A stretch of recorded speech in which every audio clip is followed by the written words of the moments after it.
ये से आने वाला प्रभु यीशु मसीह की अधिभौत नाम में सब बहुत लोगों को सेवा देता हूँ। बहुत लोगों का सबका प्रार्थना है मेरे से घर पहुंची है, रिचार्ज मिला है, तकलीफ है, लेकिन प्रभु सामर्थ्य देगा, है ना। प्रभु संभालता है। उसी जीवन एक दौड़े है ना, इसका बारे में अनेक बहुत लोग बहुत गहराई में समझना चाहिए। पौलुस मानव कुरिन्थी 9 अध्याय का 24 वचन में वो कहता है, तुम नहीं जानते कि दौड़ में तो दौड़ते सभी है, परंतु इनाम एक ही मिल जाता है। तुम वैसे ही दौड़ो, जीतो। हमारे ये दौड़ में हमें जीतने के लायक दौड़ना। अभी आपको मालूम है उस समय में उनको जो दौड़ में मिलता था अंजीर का पत्ते का एक सूख जाने वाला मुकुट है ना। राजा का हाथ से ऐसे एक मुकुट मिलना बोलेगा तो उनके लिए बहुत खुशी की बात थी। और जो प्रियो, हमें जो मिलने वाला मुकुट राजाओं की राजा, प्रभु के हाथ से है, और वो कभी ना मुरझाने वाला मुकुट है ना। तो अभी मुरझाने वाला मुकुट के लिए उन लोग इतना परिश्रम करके खुशी मनाता था, तो आज हम लोग कभी ना मुरझाने वाला मुकुट पाने के लिए हमें बुलाहट मिला, और हम महान स्वर्गीय पिता के हाथ से वो मुकुट पाने जा रहा है। हमारे ये दौड़ कैसे होना चाहिए, ये दौड़ के बारे में हमें कितना अच्छा मानव लक्ष्य चाहिए, है ना। पौलुस अपना जीवन के दौड़ के बारे में कहा था फिलिपियों का पत्र 3 अध्याय का 14 वचन में कि मैं उस निशाने की ओर दौड़ा जाता हूँ। कहाँ दौड़ता? निशाने की ओर दौड़ना। प्रियो, हम लोग एक कैसा भी एक अंदाजून दौड़ नहीं दौड़ता। हम लोग एक निशाना है, हमारे एक लक्ष्य है ना। वो लक्ष्य की ओर हम दौड़ा जा रहा है। रोज रोज हमारा दौड़ को हमें परखना है, मैं वास्तव में वो लक्ष्य की ओर बढ़ रहा है कि नहीं। हमें उस लक्ष्य में पहुंचने के लिए हो सकता है हमें अपनी प्राण का भी हानि उड़ाना पड़े। प्रियो, प्रभु में बुलाहट पाने के बाद में अपना प्राण का परवाह नहीं करना। और तो आज भी बहुत लोग प्राण का परवाह करता है ना। ऐसे लोग विजय प्राप्त करना मुश्किल है। अपना प्राण को भी अप्रिय जानना। ये दौड़ में प्रेरित पौलुस का गवाही आपको मालूम है, प्रेरितों का 20 अध्याय का 24 वचन, प्रेरितों 20 का 24।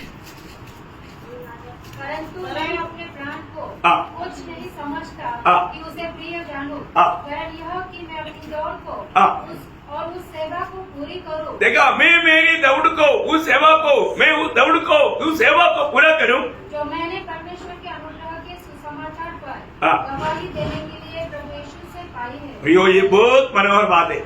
मैं आपको बताना चाहता हूँ आज हमारा दौड़ कैसा है। आज में बराबर दौड़ रहा है कि नहीं, है ना।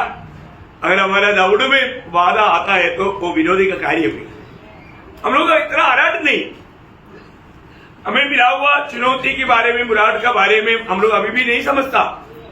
आप जानना प्रियो है, प्रेरित पौलुस को अच्छा निर्णय था, इसलिए वो निशाने की ओर दौड़ता था। उसके लिए अपने प्राण को भी अप्रिय जानकर दौड़ता था। इब्रानी विश्वासियों को लिखने के टाइम पर वहां पर लेखक को बोलता है, इब्रानियों के पत्र 12 अध्याय का 12 वचन, इब्रानियों 12 अध्याय का 12 वचन।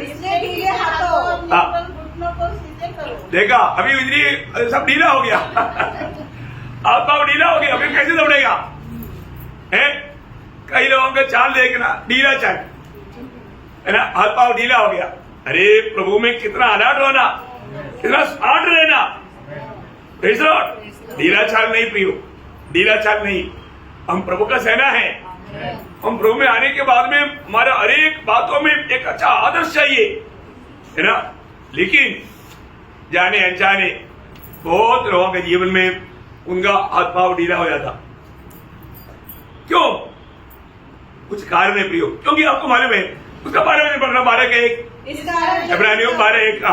इस कारण जबकि गवाहों का ऐसा बड़ा बादल हमें घेरे हुए है, तो आओ हर एक रोकने वाली वस्तु, हर एक रुकने वाली वस्तु और उलझाने वाले पाप को दूर करके वो दौड़ जिसे हमें दौड़ना है धीरज से दौड़े। प्रियो, एक बात जानना, हमारे जीवन में हम पाप का भार लेकर के अच्छी रीति में दौड़ नहीं पाएगा।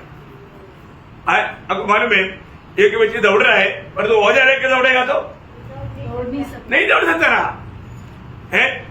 हमारे जीवन में प्रभु का वचन कहता है उलझाने वाला पाप। कैसा पाप? उलझाने वाला पाप। वो कौन सा पाप है? अभी आपको मालूम है सामान्य रीति में प्रभु में आए वाले लोग कोई शराब पीता, कोई माना चोरी करता, कोई व्यभिचार करता तो मालूम पड़ जाता। ये उलझाने वाला पाप कौन सा है? वो मतलब वो पद प्रयोग आपने समझा। हमारे जीवन में वो वचन वापस पढ़ना। और इस कारण जबकि गवाहों का ऐसा बड़ा बादल हमें घेरे हुए है तो आओ हर एक रोकने वाली वस्तु और उलझाने वाले पाप मीन्स हमें पलट कर रहने वाला है ना। वो कौन सा पाप है ना? वो पाप है डाह है, मारा धन की लोभ है ना, घमंड, मतलब भय, ईर्ष्या, निंदा करना। ये पाप उलझाने वाला पाप है। समझ में आया? ये बहुत लोगों का जीवन से हटता नहीं और ऐसा पापों में जीवन बिताने वाला व्यक्ति अच्छा दौड़ नहीं दौड़ पाएगा। आप देखो प्रियो है, शायद आपका जीवन में लोग दिखने लायक कि आपका जीवन में कोई पाप नहीं होगा, पर जो उलझाने वाला पाप लेकर के आप दौड़ेगा तो आप दौड़ नहीं पाएगा। आप दौड़ में है, आपको मालूम है कई लोग संगति को तक छोड़ने का कारण क्या है? नफरत, कड़वाहट, बैर। वो आता है तो मैं नहीं आता, उसको उसका चेहरा देखना मैं नहीं चाहता। तो उनके अंदर क्या है? नफरत है, गुस्सा है, क्षमा नहीं देने वाला बात है। ये सब है उलझाने वाला पाप। यो हर एक पवित्र लोग पर के ना हमारे आत्मीय जीवन की दौड़ में ना, नहीं तो कुछ गलत शिक्षण भी आ गया। तो अभी गलातियों मंडली को क्या हुआ? उनका जब गलातियों 5 अध्याय के 7 वचन, गलातियों 5 के 7, तुम तो भली भांति दौड़ रहे थे, अब किसने तुम्हें रोक दिया? किसने रोक दिया? कि सत्य को न मानो। देखा कौन रोक दिया है? बोलने का मतलब गलत शिक्षण। गलत शिक्षण में पड़ गया तो वो व्यक्ति उसका दौड़ धीमा हो जाएगा हमेशा आने वाला कट मारना शुरू करेगा, है ना। ये सब गलत शिक्षण की बात है। हमारे जीवन में हर एक बातों में हमें सावधान रहना है। इसलिए मैं बार बार बहुत गौर देता हूं पवित्र लोगों को कैसा सावधान कराऊं किस रीति में वो लोगों को प्रभु के वचन में, मत्ती वचन में बना रहने के महत्व को समझाऊं, है ना। क्योंकि जब तक वचन नहीं समझेगा, आज भी बहुत लोगों का आत्मीय में एक जागृति नहीं है ना, जागृति नहीं, वचन पढ़ने में उत्साह नहीं, प्रार्थना करना, प्रार्थना जीवन नहीं, है ना, मतलब प्रभु को महिमा देने वाले एक जीवन नहीं, एक गवाही के जीवन नहीं। गवाही के लिए टाइम देगा तो भी देखता है कोई उड़ेगा क्या, उड़ता है तो ठीक है, उड़ता है तो मैं उड़ता हूँ, मतलब सब एक टूटा हुआ अनुभव, है ना। ऐसा नहीं होना चाहिए प्रियो। हम लोगों को कितना खुशी होना चाहिए, कितना आनंद होना चाहिए। आज मैं आपको ये बात इसलिए बताया। आज मैं एक आपको विशेष करके बहुत लोगों को सामान्य रीति में ऐसा क्लासेस नहीं मिलता, ऐसा एक क्लास आज ले जाओ। किसके बारे में? हमारे भाई बाइबल के संबंध में। बाइबल के संबंध में बहुत लोगों को कहीं मिलता नहीं। ये बात आपको बाइबल में कितना शास्त्र है मालूम है? बाइबल में कम से कम 12 शास्त्र, 12 शास्त्र। तो इसके बारे में लोगों को मालूम नहीं है ना। आपको बाइबल मालूम है तो किसी प्रकार का भी विद्वान की बात को आप आराम से तोड़ सकते हैं। लेकिन बाइबल जानना, बाइबल के अंदर ये सारे सिखलाई है।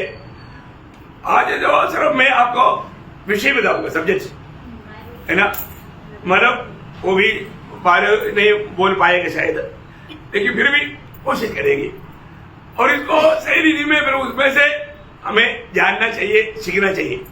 अभी आपको सबसे पहली बात बाइबल, ये बाइबल शब्द इसको कैसे मिला मालूम है ना। बिब्लिया बोल के एक ग्रीक शब्द है, उस शब्द का अंग्रेजी वर्ड है बाइबल। नहीं समझा? बाइबल का अर्थ क्या है? किताबें, बहुवचन है, किताबें। इतना तो समझ में आया। बाइबल ये कहां से आया? बिब्लिया एक ग्रीक शब्द है, बिब्लिया है। उस बिब्लिया या एक्चुअली बिब्लियोन ऐसा उनका शब्द में बिब्लियोन, वो शब्द से आया हमारा बाइबल, अंग्रेजी में बाइबल।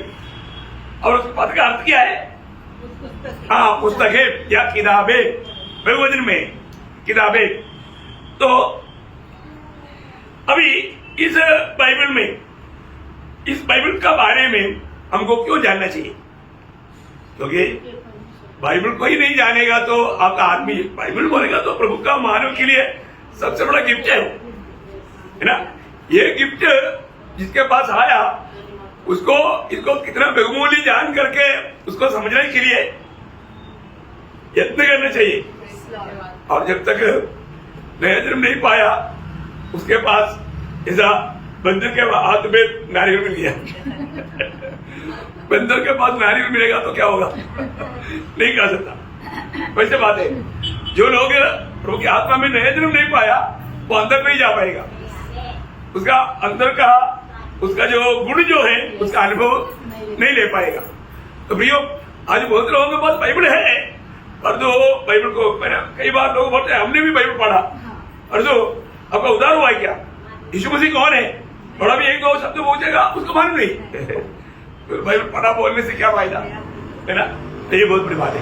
तो मतलब क्या है कि बाइबल का मतलब बाइबल परमेश्वर का वचन है, उसका प्रूफ किया, वो वचन बताता। बाइबल का लेखक कौन? बाइबल बताता। मतलब हर एक बात बाइबल से ही हम जान सकते, ठीक है ना। इसमें मतलब एक एक किताब लिखने के पीछे कुछ प्रभु का उद्देश्य है ना। और इसका बायोग्राफी जो है, मतलब क्या बोलते हैं उसको, बायोग्राफी आत्मकथा, जो उसका मतलब चरित्र, उसका चरित्र जो है, मतलब उसका बैकग्राउंड, उसका अनेक बातों का जो बैकग्राउंड जो है, सारी बात बाइबल स्पष्ट बताता। तो मन में बाकी कोई कथा कहानियों में जैसा बात नहीं, कोई डिटेक्टिव नॉवल जैसा नहीं, भावना से हुआ वो बात नहीं। ये सब मानव है, चरित्र के संबंध की बात है। और वहां पर जैसा बोलेगा वैसे जाकर पता भी करेगा तो वहां पर हो, ऐसा है। ये इतिहास करेक्ट इतिहास है, ठीक है ना। ये सब बात यहाँ पर है। तो इसको मतलब क्या है कि मतलब बाइबल में खास करके 4 विशेष मतलब विषय है, 4 विशेष विषय बाइबल में क्या क्या है। एक ईश्वरीय प्रकाश है, क्या बोलते हैं इसको? रेवलेशन। क्या बोलता? रेवलेशन। इसको क्या बोलता? ईश्वरीय प्रकाश है, ईश्वरीय प्रकाश है।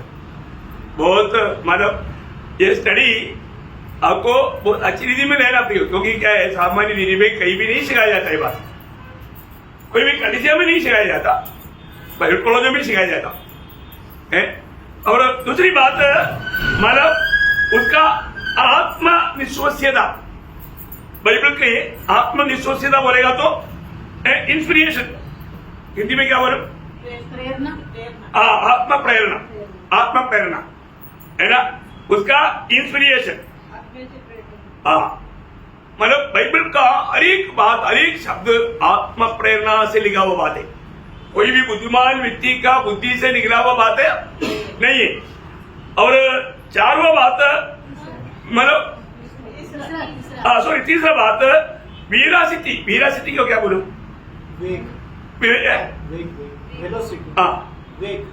मतलब सच्चाई, यादार्थ, मतलब CITY,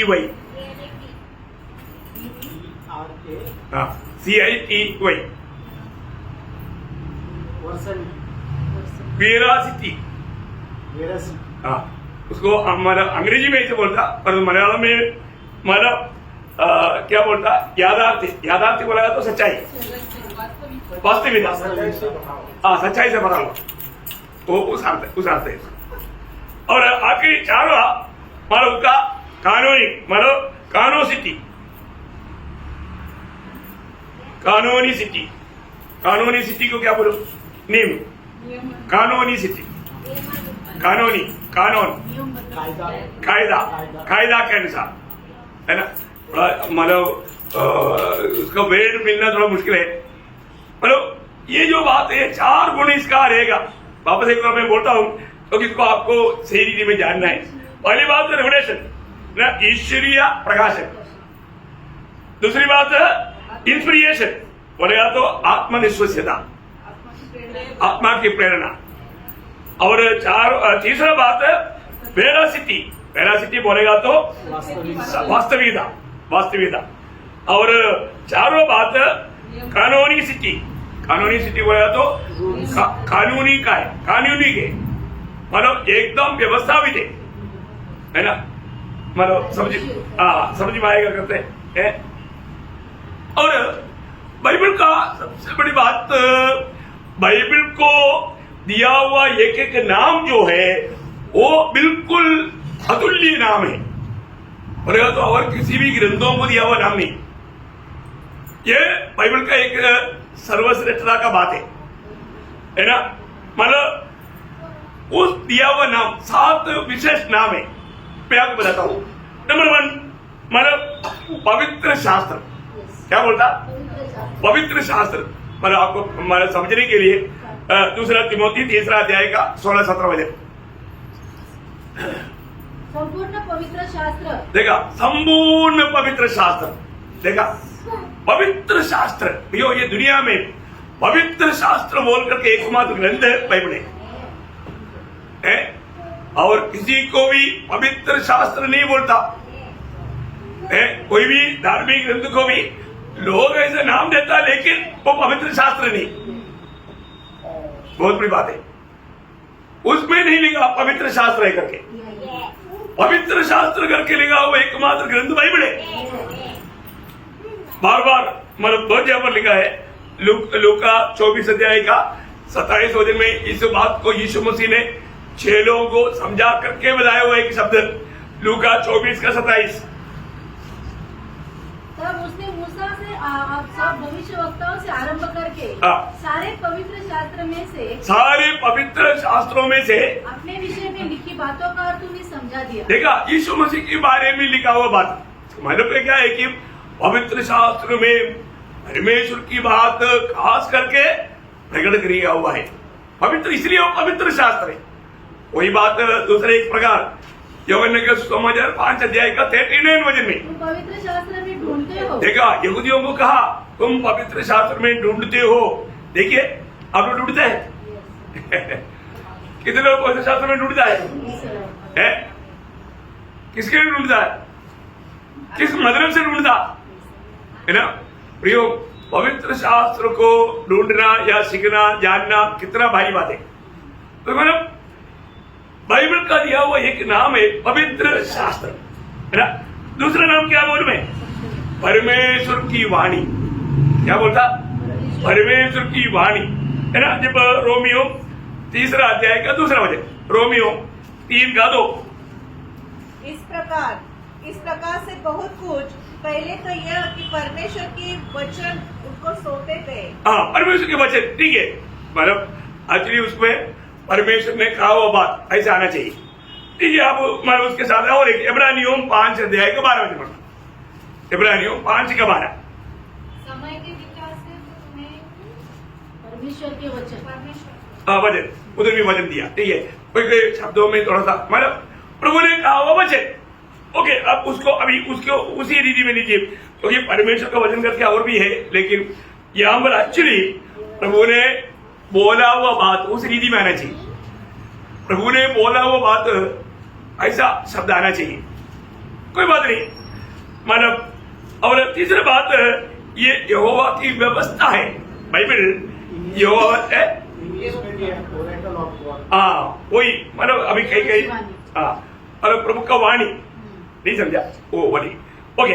तो अभी तीसरा बात है मतलब प्रभु का व्यवस्था, प्रभु का व्यवस्था मतलब भजन संगीता 1 अध्याय उसका 2-3 वचन। भजन संगीता, हाँ।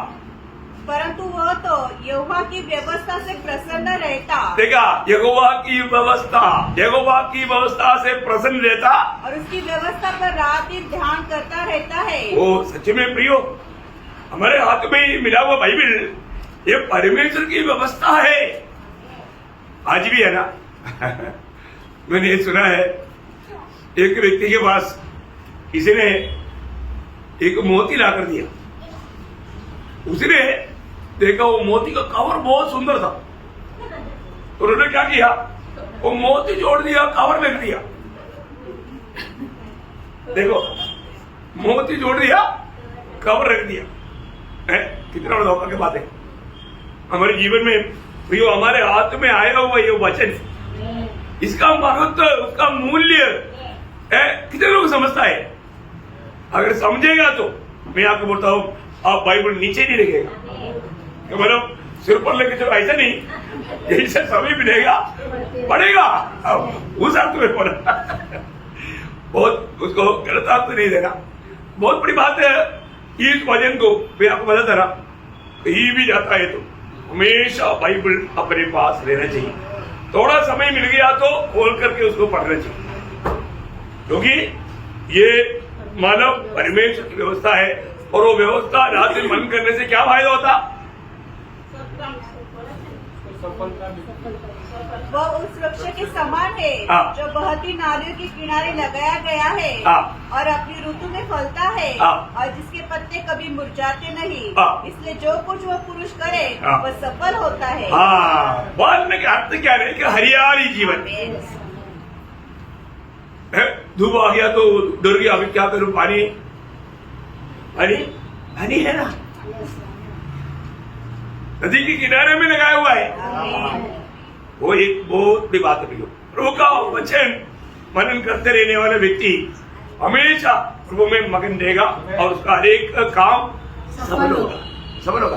पर ये सब वचन का प्रयोग हमें जानना, बाइबल के साथ का हमारा प्रेम, हमारा नाता और भी अच्छा हो जाएगा। सर्व बात ये यहोवा का किताब है। किसका किताब है? यहोवा का किताब। आप देखो, यहोवा का किताब आपको दिया और आपको कुछ नहीं लगता। आप बताओ, है ना? यशायाह उसका 34 अध्याय का 16 वचन, यहोवा की पुस्तक से ढूंढ कर पढ़ो। देखा, यहोवा की पुस्तकों में से ढूंढ कर पढ़ो। देखो, आपको जो चाहिए वो इस किताब में है।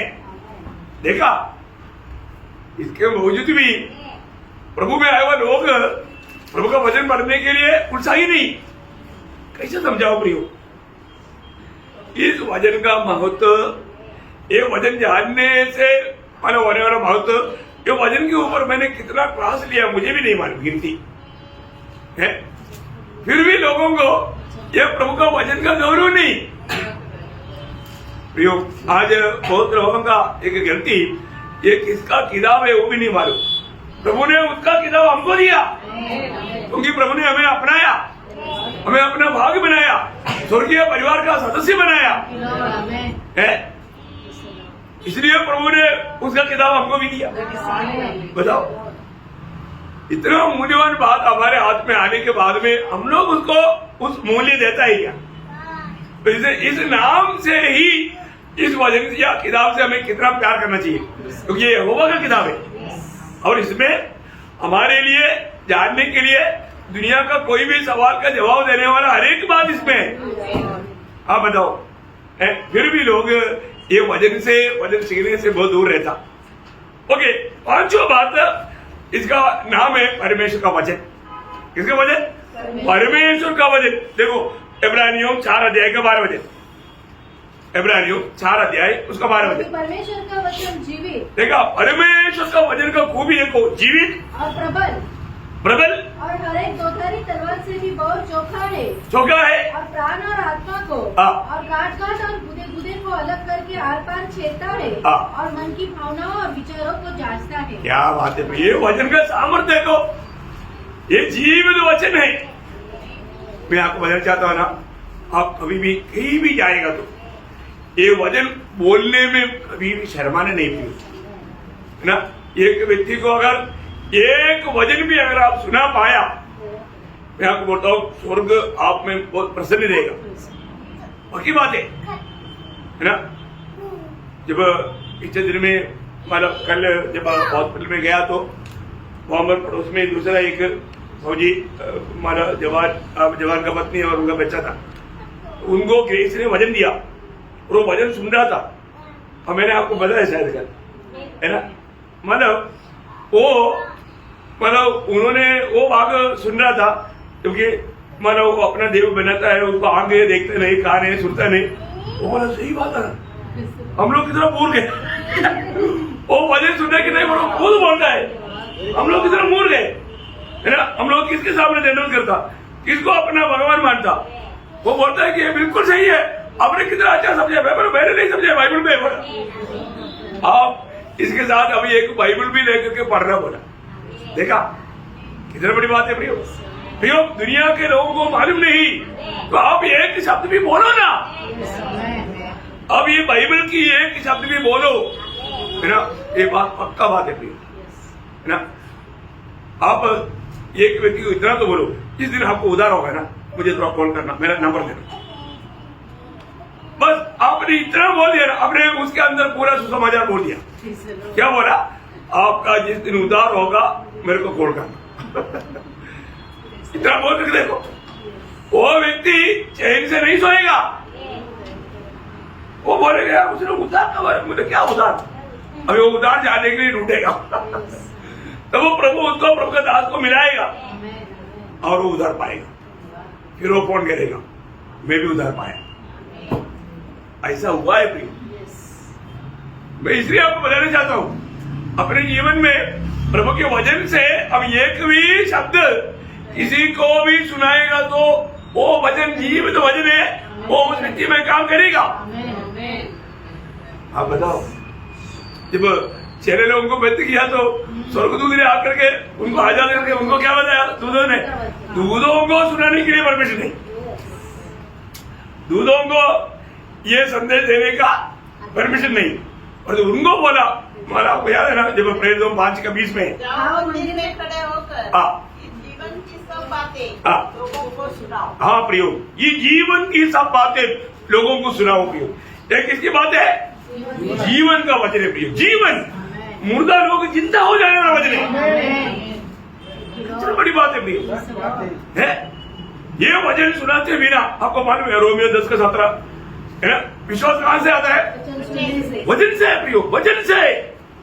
ये वचन हमें सत्य विश्वास देता है। ये वचन अगर हम नहीं बोलेगा तो हमारे में आकर के सब बंद हो जाएगा, कभी नहीं होना चाहिए। हमारे अंदर से जीवन का नदियां बहना चाहिए। विश्वास ही के अंदर से जीवन का नदी बोलेगा तो प्रभु का वचन है। ये वचन नहीं बह रहा है, उसको मतलब उसका विश्वास सही स्थान में नहीं, सही जगह में नहीं, सही व्यक्ति में नहीं। और है मतलब यूहन्ना 7:38-39, आपको याद है ना, क्या बोलता, जो भी इस सत्य वचन पर विश्वास करेगा उसके अंदर से जीवन का नदियां, देखा नदियां बहेगा, नदियां बहुवचन है प्रियो, एक छोटा बूंद नहीं, नदियां हमारे अंदर से नदियां बहना चाहिए ना, हमेशा हमारे अंदर से हर पल हमारे अंदर से नदियां बहना चाहिए प्रियो। प्रभु का वचन हमारे में से इतना भरपूर निकलना चाहिए। आज में कई लोग मुझे फोन किया तो अब उनको क्या है कैसा है, मैं उनको वचन शुरू कर दिया। और जब हमेशा प्रभु का वचन में बराबर क्या है, यही तो खास बात है प्रियो। हमारे साथ कोई भी बात किया उसको ये वचन देना हमारा काम है, वो फोन में क्यों ना हो, जो भी मिलेगा उन्हें ये वचन देना प्रियो। ये वचन परमेश्वर का वचन है, हम किसको भी ये वचन देता है, हमारा वचन नहीं, परमेश्वर का वचन। इसको मतलब कितना महत्व है, हमें प्रभु के साथ संगति है तभी तो हम परमेश्वर का वचन दे पाता। प्रभु के साथ जिसका संगति नहीं है वो परमेश्वर का वचन थोड़ी देगा, वो तो अपनी बात बोलेगा, है। परंतु प्रियो, हम जो देता है प्रभु का वचन है। और इसका छठवां एक गुण, ये बाइबल सच्चा ग्रंथ है प्रियो। दुनिया में एकमात्र सच्चा ग्रंथ है, वो है बाइबल, है। बाइबल सच्चा ग्रंथ है प्रियो। दानियल 10 अध्याय के 21 वचन। जो कुछ सच्ची बातें से भरी हुई पुस्तक में देखा, लिखा हुआ सच्चे बातों से भरी हुई पुस्तक मतलब सत्य ग्रंथ। क्या बोलता? सत्य ग्रंथ। क्यों हम लोग यूट्यूब का किताबों को क्यों पढ़ रहेगा?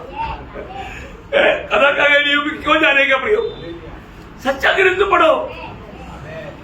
हर एक के पास उसका अपने सच्चा ग्रंथ रहना चाहिए और उसको पढ़ना चाहिए, उसको समझना चाहिए। आखिर 7वां बात, ये किताब का बात क्या है? सत्य वचन है। ये सच्चा ग्रंथ में सब कुछ क्या है? सत्य वचन है ना। जब यूहन्ना 17 अध्याय का 17 वचन में यीशु उन्हें सत्य के द्वारा पवित्र है, तेरा वचन सत्य है, तेरा वचन सत्य है। दूसरा तिमोथी 2 अध्याय का 15 वचन, दूसरा तिमोथी 2 अध्याय का 15 वचन। लॉर्ड जीसस अपने आप को जो सत्य के वचन को ठीक रीति से काम में लाता है। सत्य की वचन को, सत्य की वचन को सही रीति में विभाजन करके देना बहुत बड़ी बात है, क्योंकि ये सत्य वचन है। इसको गलत रीति में उसको मतलब व्याख्या करके उसका मतलब असलियत को नहीं तोड़ना, उसका मतलब सामर्थ्य को नष्ट नहीं करना, सही रीति में, है ना। आपको मालूम है ना, आप लोग सब चावल खाता है ना? खाता है ना? सब लोग चावल खाते हैं। चावल का टेस्ट क्या है? देखा, सब लोग क्या करता? चावल ला दिया, अब खाता नहीं, आपको ऐसे ही अंदर कर देता। मैं एक बात आपको बताता हूं, अभी देखा इधर सब लोग चावल का खाने वाला है, पर तो टेस्ट नहीं माने। प्रयोग आज टेस्ट करना क्या है? आप चावल लेना, अंदर डालना, उसको अच्छी तरह चबाना। चबाने के बाद में आपको मालूम है वो मीठा रहता, चावल मीठा रहता, आपको मालूम, इसलिए शुगर बढ़ता है। चावल खाने वाले को शुगर क्यों बढ़ता है? वो शुगर है, मीठा है। तो आज टेस्ट कर लो, फिर कल मुझे बताओ। बड़ी के साइज का बोतल उधर बैठा है। मैं आपको बताना चाहता हूँ, चावल उसका टेस्ट तक खाने वाला आपको मालूम नहीं क्या फायदा।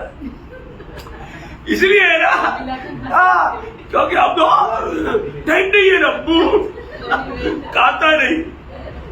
ऐसा मत करना, आज टेस्ट करना पक्का, फिर आप बोलना सच्ची बात है। आप थोड़ा उसको अच्छी तरह चबा करके देखना, बिल्कुल मीठा है। ओके, तो धन्यवाद। तो अभी ये था बाइबल की एक पहला विषय वाला बाइबल के बारे में। अभी मतलब इसमें क्या है कि इसको हमने क्या बोला? बिब्लियोलॉजी। क्या बोला? बिब्लियोलॉजी। क्या बोलता?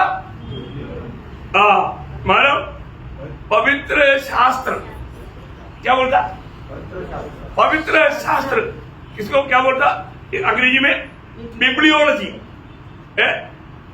सबको अंग्रेजी लिखना आएगा, BIBLIOLOGY,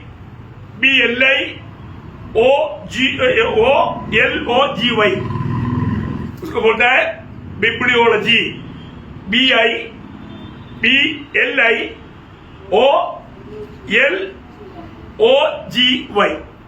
अभी आप पढ़कर देखो, बराबर आया?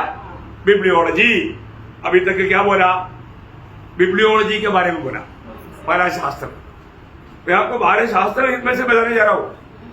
पहला शास्त्र क्या है? बिब्लियोलॉजी। ओके, अभी मैं दूसरा शास्त्र बोलने जा रहा हूं, थियोलॉजी। क्या बोलता है? Theology, THEOLOGY। अभी अब कितना शास्त्र जानता है बोलेगा तो कम से कम आप लोग नासिक मंडली के लोग बोलने चाहिए, हम तो कम से कम 12 शास्त्र जानते हैं। कितना? 12 शास्त्र। मैं 12 शास्त्र आपको सिखाने जा रहा हूँ। अभी दूसरा बताना जा रहा हूँ। 12 समझ में आया ना? बिब्लियोलॉजी मालूम हो गया ना?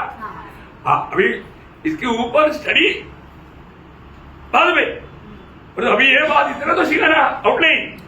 हाँ, अभी हम सीखने जा रहा है मानव थियोलॉजी। थियोलॉजी का मतलब क्या है? परमेश्वर की बातें, ईश्वरीय बात, उसको बोलते हैं थियोलॉजी। बोलते हैं थियोलॉजी है। किसको बोलता है? वेद शास्त्री। किसको बोलता? वेद शास्त्री। हाँ, मतलब परमेश्वर के बारे में ज्ञान रखने वाला व्यक्ति। समझ में आया? तो यहाँ पर हमें बात को जानना है कि इस बाइबल में हम लोग परमेश्वर की संबंध में सारा विषय इसके अंदर इंक्लूड है। परमेश्वर के बारे में जानना है तो बाइबल के बाहर जाएगा तो आपको सच्चाई नहीं मिलेगा। बाइबल में परमेश्वर का सच्चाई वर्णन किया हुआ है। देखा? और बाइबल श्रेष्ठ है कि नहीं है? महान परमेश्वर की सारे बात वर्णन करने वाला एकमात्र किताब है बाइबल। प्रियो, इसलिए इसका खास 3 बात मैं आपको बताना चाहता हूं, बहुत इंपॉर्टेंट बात। पहली बात है परमेश्वर का एक्सिस्टेंस ऑफ गॉड। बोलेगा तो परमेश्वर का अस्तित्व। समझ में आया है? अंग्रेजी में क्या बोलता? Existence of God. Existence of God spelling चाहिए EXISTANCE। Existence of God, GOD God. लिख पाया? EXISTANCE existence of God. वो तो आपको माना मतलब परमेश्वर का अस्तित्व। बहुत बड़ी बात है ना प्रियो। आज लोगों को ये बात मालूम नहीं, उनका परमेश्वर के बारे में उसको नॉलेज नहीं। और दूसरा ईश्वरीय स्वभाव है, एट्रीब्यूशन ऑफ गॉड। क्या बोलता है? Attributes of God. Attributes ATRIBUTES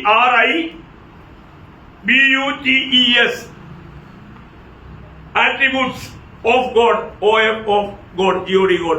सबको मालूम है ना? परमेश्वर की स्वभाव के बारे में बाइबल सुंदर वर्णन करता है। हमारे परमेश्वर कौन है? परमेश्वर कैसा है? उसका क्या क्या स्वभाव है? ये सब प्रियो और कोई भी किताब में नहीं मिलेगा, सिर्फ बाइबल में मिलेगा। अब हमारे में परमेश्वर प्रेम करके दुनिया बाइबल से सीखा। दुनिया को मालूम नहीं है। ओके, बहुत बातें मानव धीरे से देखेंगे। और तीसरा बात पर्सनालिटी ऑफ गॉड। बाइबल प्रभु का पर्सनालिटी बताता है, परमेश्वर का व्यक्तित्व। परमेश्वर का व्यक्तित्व बराबर। पर्सनालिटी ऑफ गॉड है बराबर है ना? अंग्रेजी बराबर। तो प्रियो, ये बात मतलब परमेश्वर को आज आपको मालूम है, लोगों को प्रभु क्या है नहीं जानता, और प्रभु को जानने की इच्छा भी नहीं, इसलिए वो लोग बोलते प्रभु है ही नहीं। आसानी हो गया है ना? जब भजन संगीता 14 अध्याय का 12 वचन, भजन संगीता 14 अध्याय 14 पॉइंट। मूर्ख ने अपने मन में कहा है। देखा? कौन कहा? मूर्ख ने अपने मन में। उनको मूर्ख बोलेगा तो उनको कैसे लगेगा? हाँ, मैं एक बार हिमाचल में एक प्रोफेसर नास्तिक व्यक्ति है, अपना इधर आए थे मान सिंह, उसका एक मामा है। अपने उधर का फेमस एक हमारा वो प्रोफेसर है, बहुत विद्वान व्यक्ति है। वो बोलता हमको बहुत हमारा निंदा किया, तुच्छ किया है। आज का कंप्यूटर युग में हमारे ऐसा मूर्ख लोग प्रभु प्रभु का करके लोगों को बहकाता है, ये वो है। क्योंकि मान सिंह मानव मूर्ति को जब छोड़ दिया तो उनको बहुत गुस्सा आया, तो उनसे बात करने के लिए लेकर गया था। मैंने बोला सारा आपने बराबर बोला, बाइबल में भी आपका बारे में लिखा पड़ा मेरे बारे में। फिर आपने बोला ना प्रभु है नहीं, मैं बोला आप उसके साथ है। बोला फिर आपको मालूम है भाई परमेश्वर नहीं है, फिर क्यों बोलता? मैं बोला सर आपके बारे में कैसे लिखा ये देख सुनो। मैं ये वचन पढ़ के सुनाया ना, उसको ऐसे लगा कोई थप्पड़ मारा। मैं बोला सर कोई गलती नहीं सर, बाइबल में लिखा है मूर्ख अपने मन में कहता है परमेश्वर है ही नहीं, कहाँ को है? अरे मैंने उनको भजन संहिता 19 अध्याय का पहला वचन पढ़ा करके पूछा, क्या बोलता 19 का एक, परमेश्वर की महिमा का वर्णन कर रहा है और आकाश मंडल उसके हस्तकला को प्रकट कर रहा है। मैं उनको पूछा ये आकाश विधान की और आप जब देखा इस आकाश विधान में कितना तारा है उसका गिनती है क्या? कोई बोल सकता है? ये आकाश विधान कितना लंबा चौड़ा है बोल सकता है? इस आकाश विधान में जितना तारा है वो सब एक ही जगह पर खड़ा नहीं है, घूमते रहता है। कौन घुमाता है? मैंने बोला ये धरती 23.5 डिग्री टेढ़ा रहता, कौन टेढ़ा करके खड़ा किया? क्यों किया है? उसके पास जवाब नहीं जमी, उसने मेरे से बाइबल मंगाया, पैसा दे करके बाइबल लिया, देखा। प्रियो मैं आपको बताना चाहता हूँ ये वचन हमें जो देने वाला ज्ञान कोई छोटी बात है क्या? नहीं है प्रियो। मैं बोला ना मुझे सिखाया हुआ एक प्रोफेसर, मैं उनको बताया ना, वो बोलते हैं तुम तो मेरा विद्यार्थी है, तुम मुझे क्या सिखाएगा और मैं कौन है तुमको मालूम है क्या? वो मलयालम में एक बाइबल निकला है रोमन कैथोलिक लोगों का ओशाना बोल के, उसका ट्रांसलेटर है, उसका मेन आदमी ये है। वो मेरे को बोलता है मैंने तो पूरा बाइबल को ही ट्रांसलेट किया तो तुम मेरे को क्या सिखाएगा? तो मैंने उनको पूछा सर आपका उद्धार हुआ है क्या, हमारा नया जन्म हुआ क्या? वो क्या है? वही तो बहुत है नया जन्म क्या है उनको मालूम नहीं। देखा नया जन्म खाने की जरूरत नहीं ट्रांसलेशन करने के लिए, देखा ट्रांसलेशन किया बोल करके वो बहुत घमंड कर रहा था, परंतु एक सवाल में उसका उत्तर सब बंद हो गया। मैं आपको बताना चाहता हूँ हमको जो प्रभु ने दिया हुआ, आज आप देखो ना कितना भी बड़ा विद्वान लोग है, आप उनको पूछो सर आप मरने के बाद कहाँ जाएगा? कई लोग बजने के लिए बोलेगा, मरने के बाद कुछ नहीं, बचने के लिए बोलेगा, पर तो उसका मन गवाही देगा मैं बहुत बड़ा धोखा का बात कहा, मैं अपने आप को बड़ा धोखा दिया। देखो प्रियो एक अनपढ़ व्यक्ति उधार पाया है तो वो बोलेगा मैं मरने के बाद स्वर्ग जाएगा, है ना? पौलोस भी नरक के बारे में नहीं बोल पाया, यीशु मसीह ने बताया स्वर्ग नरक सत्य है प्रियो, और ये बात बताने वाला स्वर्ग से उधर आया हुआ और स्वर्ग में गया हुआ यीशु मसीह ने कहा, तो उसका शब्द कभी बदल नहीं सकता। इतना बड़ी बात है इस वचन को, इसी कारण है ना कि वचन का गौरव पवित्र लोग जानना चाहिए, हमें उसको ठीक से मालूम करके चलना चाहिए। तो यहाँ पर मतलब प्रभु का नाम आपको मालूम है, इसलिए शास्त्र में प्रभु का नाम आपको मालूम है। एक प्रभु का नाम एलोहिम का था, एलोहिम का अर्थ क्या मालूम है? सर्वशक्तिमान। क्या है? सर्वशक्तिमान है, बलवान, मतलब उसके ऊपर बढ़कर के कोई बलवान नहीं है। दूसरा है अडोनाय। क्या है? अडोनाय, मतलब अडोनाय उस पद का अर्थ क्या है? राज करने वाला है, मतलब राज करने वाला या विधि करता, मतलब न्याय करने वाला, राज करने वाला, और वो उस पद का अर्थ है। और तीसरा है यहोवा। क्या है? यहोवा का अर्थ क्या है? जो मैं हूं वो मैं हूं, जो मैं हूं वो मैं हूं, बोलने का अर्थ कभी नहीं बदलने वाला है, और बात में स्वयं में सामर्थ्य है, पर किसी का सहारे का जरूरत नहीं। ओह मैं ये सोचता है आज प्रभु ने हमें कितना बड़ा पदवी दिया। आपको मालूम है उधार पाए हुए हरेक लोग प्रभु का सहकर्मी है। कौन है? यो किस बात का? आप प्रभु का सहकर्मी कितने लोग बोल सकता है? आप बताओ। प्रभु का वचन कहता है हम प्रभु का सहकर्मी है। कहाँ बढ़ता? कितना है? तीसरा अध्याय के 9 बजे। क्योंकि हम परमेश्वर के सहकर्मी हैं। हम कौन है? परमेश्वर के सहकर्मी। देखो ऐसे शब्दों को आप लोग बाई हार्ट करना, क्योंकि अभी इससे बड़ा मुझे यहाँ पैदा हो सारा सृष्टि को बनाने के समय में स्वर्गदूतों को भी प्रभु ने साथ लिया नहीं, साथ लिया, साथ लिया, नहीं लिया। परंतु अभी प्रभु ने उद्धार पाया हम सबको प्रभु ने सहकर्मी बनाया। किसने बनाया मालूम है? मंडली तैयार करने के लिए, मंडली को तैयार करने के लिए। आज प्रभु का सबसे प्रिय मंडली खड़ा होने के लिए प्रभु को सहकर्मी चाहिए, और उसके लिए स्वर्गदूत को भी अनुमति नहीं। हम उद्धार पाए लोगों को, ओह इससे बड़ा पद भी दुनिया में है ही नहीं प्रियो, है ना। हम लोग वास्तव में अभी प्रभु का हमारे प्रति जो पद्धति आलोचना वाला हम लोग जानना चाहिए। बहुत लोग ये जानने की इच्छा नहीं करता, है ना। हम प्रभु का संतान है, प्रभु का संतान बोल करके रहने से काफी है क्या? नहीं, हम राजे याजक गण है, हम भविष्यता है, प्रभु के निज प्रजा है, जो मतलब ये सब प्रभु ने हमको पहनाया। हम उद्धार पाए हुए लोग, हम पवित्र लोग हैं, है ना। प्रभु का राजदूत है, अम्बासडर, ये सब प्रभु ने हमें दिया पद भी है ना प्रियो। तो हमको ये समझना है मैं उसकी योग्य जीवन बिताता है क्या?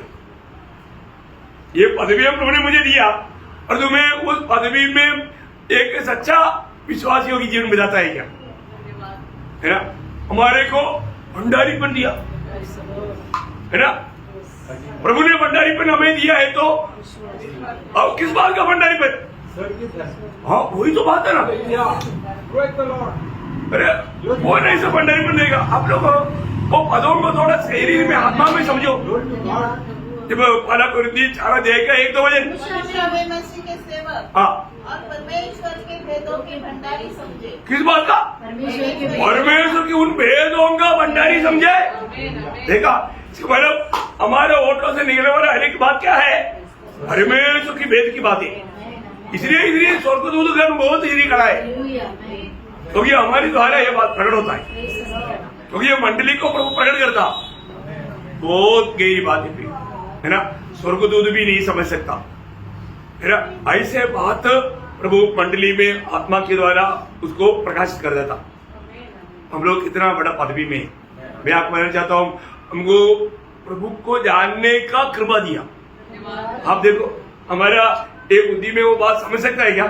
नहीं है ना प्रिय, ना। सागर का पानी हम एक मटका में भरे के बोलेगा तो कौन सा मटका, कैसा मटका होगा क्या? नहीं होगा अपनी। लेकिन देखो, प्रभु ने हमें एक सृष्टि को भी उस मानव असीम या बोलेगा तो स्वर्ग में ना समाने वाला प्रभु का ज्ञान प्राप्त करने लायक हमको बनाया। आप मुझे बताओ कितना बड़ा पदवी है? ये सारे बात, इसलिए प्रभु छोटा होते होते हमारे समान बना, इसलिए हमें उसके समान बनाने के लिए। सच में प्रभु ने जो हमारे लिए किया हुआ काम को प्रिय जानना चाहिए। हम ये छोटा सा आयु में अनंतता का प्रभु का प्रोग्राम को अगर नहीं जान पाया तो क्या फायदा? आप सोचो, है ना। जानवर के जैसा खाया पिया सोया, खाया पिया सोया, काम किया, खाया पिया सोया, तो फायदा है? प्रभु के साथ सच्चा नाता जोड़कर, प्रभु की इच्छा जानकर उसकी राहों पर चलने वाला बहुत धन्य व्यक्ति है। इसलिए बाइबल हमें इस रीति में मतलब थियोलॉजी सिखाता। 2 शास्त्र बोला, बराबर। तीसरा शास्त्र भी बोलो, तीसरा क्रिस्टोलॉजी। क्या बोलता? हाँ, क्रिस्टोलॉजी, क्रिस्त शास्त्र, पूरा शास्त्र है। तीसरा शास्त्र है, अभी समझ में आ रहा ना? मतलब ये 4I STO LOGY क्या बोलता? क्रिस्टोलॉजी, क्रिस्त शास्त्र। इस शास्त्र में क्या क्या बातें हैं ये जानना कितनी बड़ी बात है। क्रिस्टोलॉजी में यीशु मसीह की मानो व्यक्तित्व, यीशु मसीह की व्यक्ति, वो एक व्यक्ति है। यीशु मसीह की छुटकारे का कार्य, प्रभु यीशु मसीह के द्वारा मानव जाति का छुटकारा का कार्य है ना। प्रभु यीशु मसीह की क्रूसिफिकेशन, प्रभु यीशु मसीह की क्रूसिफिकेशन, ये कितना बड़ी बात है, आपको मालूम होना चाहिए। ये सब अनादि काल में स्वर्गीय पिता ने किया हुआ पद्धति है। ओह, सच में हम लोग देखना, मतलब यीशु मसीह पापियों का हाथ में सोमवा जाकर के मारा जा रहा बोलेगा तो कितना भयंकर बात है।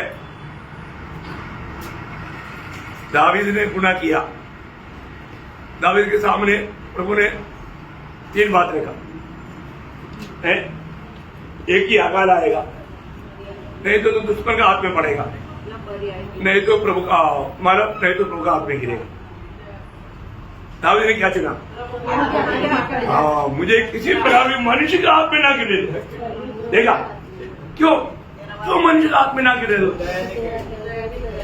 अरे वो राजा है, राजा मनुष्य के हाथ में गिरा रहा बोलेगा तो बहुत बेइज्जती है।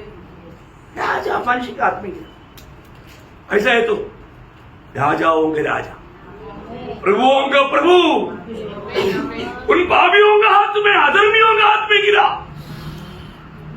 कितना बेहतरीन बात है कि नहीं? किसके लिए? हमारे लिए।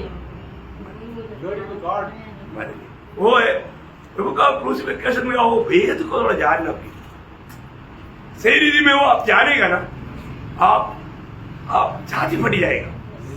इतना मतलब बेहतरीन बात है। अभी आप बोलो ना, आपको एक भिखारी व्यक्ति भीख मांग रहा है, आपको डांट रहा है, कैसा लगता? अभी हमारे उसमें वो ज्यादा फर्क नहीं। लेकिन राजा मनुष्य के हाथ में पड़ना दावीद को बहुत बुरा लगा। राजाओं की राजा, प्रभुओं का प्रभु, उन अधर्मियों का हाथ में पड़ना। अब देखो, प्रभु हो सके तो ये प्याला कुछ ज्यादा हो, ऐसे सब कुछ संभव है। इस अधर्मियों का हाथ में, ओ कितना भयंकर बात है, कितना भयंकर बात है। हमें बात को जानना, हमारे लिए वो बात का भेद कहां पर लिखा? वचन में। इस वचन पढ़ने के समय में प्रभु ने हमारे लिए जो कार्य किया उसको सही प्रकाश पाएगा ना, तभी हम सच्चा मसीह जी मिला सकता। नहीं तो आज भी लोग वो प्रकाश प्राप्त करने के लिए उत्साही नहीं ना। तो फिर क्रिस्टोलॉजी में 4 कार्य है। पहली बात, यीशु मसीह पूर्ण परमेश्वर है। यीशु मसीह पूर्ण परमेश्वर है। देखा, क्रिस्टोलॉजी का सबसे बड़ी बात है। आज भी बहुत लोग यीशु मसीह का परमेश्वरत्व को नहीं मानता, लेकिन विश्वास ये जानना चाहिए। और दूसरी बात, प्रभु यीशु मसीह जब ये दुनिया में था पूर्ण मनुष्य था। कौन था? पूर्ण मनुष्य, मतलब उसमें थोड़ा भी किसी बात का कमी नहीं था। देखा, इतना गंभीर बात है, पूर्ण मनुष्य। और तीसरा, एक ही व्यक्ति में पूर्ण ईश्वरत्व और पूर्ण मनुष्यत्व रहने वाले एकमात्र व्यक्ति यीशु मसीह। समझ में आ रहा है? क्रिस्टोलॉजी में सीखने वाली बात है। अभी आप लोग ये सब सुनने के बाद में आप कौन कौन सा शास्त्र सीखना चाहता है बोलेगा, उसके ऊपर आपको क्लास है। तो इसलिए 12 बात में आपको बाइबल का आप बहुत बड़ा मानव शास्त्र सीख गया वो व्यक्ति बनेगा। देखा है, बहुत बड़ी बात है ना। और 4वां बात, मतलब प्रभु यीशु मसीह में ही सिर्फ छुटकारा का कार्य। यीशु मसीह बिना सच्चा आराधना नहीं, और वो आराधना का योग्य है। और मसीह ये दुनिया में आने के समय में उनकी मतलब पदवियां, जैसा अभी हमने पिछले दिन में भी सुना, भले भी जानता वो राजा भी है, याजक भी है, भरोसा भी है। दुनिया में जब वो आने के समय में वो राजा भी था, याजक भी था, भरोसा भी था। देखो, बहुत बड़ी बात है। ये क्रिस्टोलॉजी के अंदर का ये संक्षिप्त निचोड़ निकाल के मॉडल बता रहा हूं। इतना समझ में आया? तो फिर आगे क्लास में बाकी 9 बात बोलेगा, क्योंकि अभी अगला बात बोलेगा तो फिर बहुत लंबा समय लगेगा। तो मैं ये 3 बात आपको आज बताया, आपको समझ में आया होगा। ये सब विषय के अंदर नहीं गया, मैं सिर्फ आपको आउटलाइन बताया, समझ में आ रहा है ना? बाइबल का अर्थ क्या है? हाँ, मतलब पुस्तकें क्या है? किताबें। हाँ, इतना समझना। अभी कोई कल आपको पूछेगा फिर आप लोग नहीं बोलेगा क्या सिखाया भाई। हाँ, इसमें मतलब हमने पहले बिब्लियोलॉजी देखा, मतलब बिब्लियोलॉजी का अर्थ पवित्र शास्त्र। पवित्र शास्त्र वो एक शास्त्र है, पवित्र शास्त्र। और दूसरा हमने क्या देखा? थियोलॉजी। थियोलॉजी शब्द आप लोगों ने सुना है बहुत बार, और जो उसका अर्थ है लोग मानते। थियोलॉजी का अर्थ है दैव शास्त्र या ईश्वरीय शास्त्र। ओके, समझ में आया ना? ईश्वर का शास्त्र। और तीसरा हमने क्या देखा? क्रिस्टोलॉजी। क्या देखा? क्रिस्टोलॉजी क्या है? क्रिस्त शास्त्र। हर एक बात में आखिरी में क्या है? शास्त्र। शास्त्रज्ञ। शास्त्रज्ञ है। कितने बातों का शास्त्रज्ञ? 12 बातों का। 12 बातों का आपको शास्त्र की बनाने जा रहा है। देखो, मेरा प्रोनाउंसिएशन आपको समझ में आया ना? आपको सब समझ में आता। ऐसा मोसा ने बोला, प्रभु मेरा जीव मोटा है, ऐसा मेरा मोटा जीव रहेगा तो भी आपको पतला सा समझ में आता। ये एक बड़ी बात है ना, प्रभु का अनुग्रह जब जिसके ऊपर है समझेगा। तो मैं आशा करता हूँ कि ये क्लास है ना, एक भी क्लास छोड़ना नहीं, क्योंकि इसके द्वारा आपको बहुत बड़ा प्रकाश मिलेगा, बहुत गहरा प्रकाश मिलेगा। प्रभु सबको आशीष दे, प्रभु को महिमा मिले। आमीन।